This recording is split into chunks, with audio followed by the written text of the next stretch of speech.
Ms. Blackwell? My name is Charity Blackwell. I'm a Ward 5 DC resident and graduate of the DC Institution of Higher Education, Trinity Washington University. I'm also the Director of Creative Arts and Education for DC Scores, an award-winning out-of-school time nonprofit that has provided free daily programming for over 25,000 children in DC public and public charter schools since 1994. If you'd like to hear more, please check out our website, dcscores.org.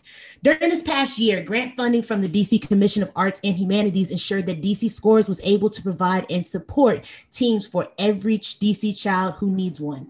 Our focus throughout the pandemic and this unusual school year has been to keep students feeling safe, supported, connected, and hopeful despite the chaos swirling around them.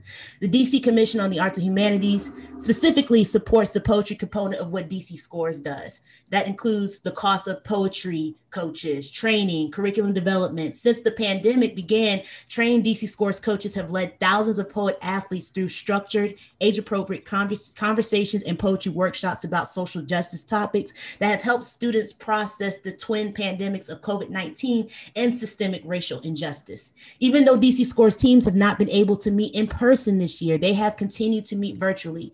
DC students learned from incredible poets such as Portia O, who is the reigning Boston Poet Laureate, and Carvin Lassant, who is a Tony Award winning actor who played in Hamilton, DC Youth Poet Laureate Marjan Nadiri, and National Slam champion Jacob Mayberry, just to name a few. We held Q&A sessions for all of our DC Scores poet athletes with special guests such as Women of the World's Poetry Slam champion, Frequency, and best-selling author and artist Jason Reynolds.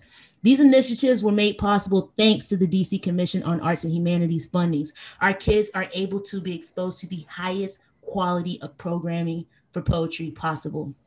So to close, I think it's only right to end with a poem in honor of National Women's History Month. It's by one of our poet athletes, Jermani Benson from KIPP DC, and the title of the poem is "The Future is Female."